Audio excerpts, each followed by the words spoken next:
Thanks for watching Afternoon Live. Do you make a point of appreciating the beauty around you? Our next guest believes connecting with yourself outdoors could be the key to soothing your soul in our hectic world. Here to share more, we welcome photographer, poet, and nature lover, George Kinder. Thanks for joining us, George.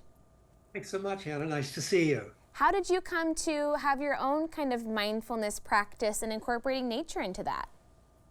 Well, I've been practicing mindfulness for 50 years, all my life really.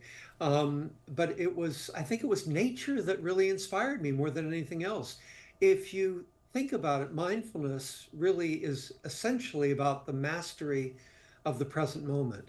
And what teaches us more about the present moment than nature, than being in nature, living it in the moment? Where else can you be?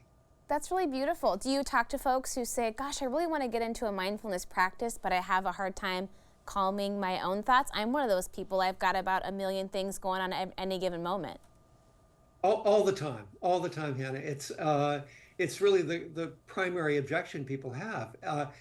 So I encourage them to experience it in nature because that's really the experience that ultimately you get inside yourself. Because all you're doing inside yourself is you're using your ears and your eyes and your senses. You're sensing things and coming back to the present moment. And that's what nature gives to us automatically. That practice that's so annoying to you, it's really valuable to keep going at it nonetheless. Okay, yeah, I'll keep at it. I'm going to keep trying. But take some time away from devices and screens and get outside. It really is great medicine. Okay, and tell me about the benefits of poetry as well, kind of incorporating that into your practice. Yeah, well, I've put together this book that is a mix of photography and poetry that covers every single day of the year and every week of the year. So it's a huge book, really, and online and easy to access. But it's the poetry also. If you think about it, when you read a work of fiction, you really identify, and you're identifying with a particular character. Poetry can get you right to a moment, which is what the essence again of mindfulness is. It's the mastery, learning to master the present moment. So poetry can do that. Every line is like a moment. Every word can be like a moment.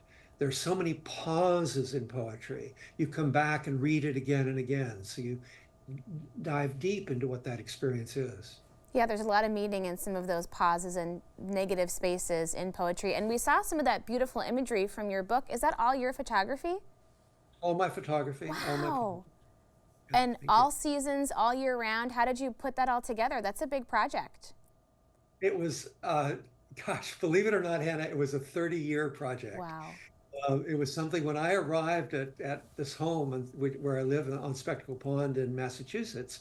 I was stunned by its beauty, and I'd already read Thoreau's Walden a few times, and I went out and read it again. But I bought my first camera since I was a boy, and started taking photographs every day, and started writing every day. And what I wanted to do was to try to capture each moment, if I could, but certainly every day, an inspirational aspect, the best aspect, the essence of every day in a mix of photography and poetry so that you could smell the wild roses, you could hear the crack of the ice, you could feel the breeze on your cheek, that kind of experience. Well, it really comes through. And are you still taking pictures all the time? I've actually paused on that and I'm off on other projects, but it was a 30-year, it was what I thought of as my legacy. What I thought of as this is the work that I'm meant to do here. Oh, it's Um, incredible. And I'm so glad that you documented that. And thank you for sharing some of it with us today. It was great chatting with you. Wonderful. Thank you so much, Hannah. We'll have more information on our website at katu.com. We'll be right back with more Afternoon Live right after this.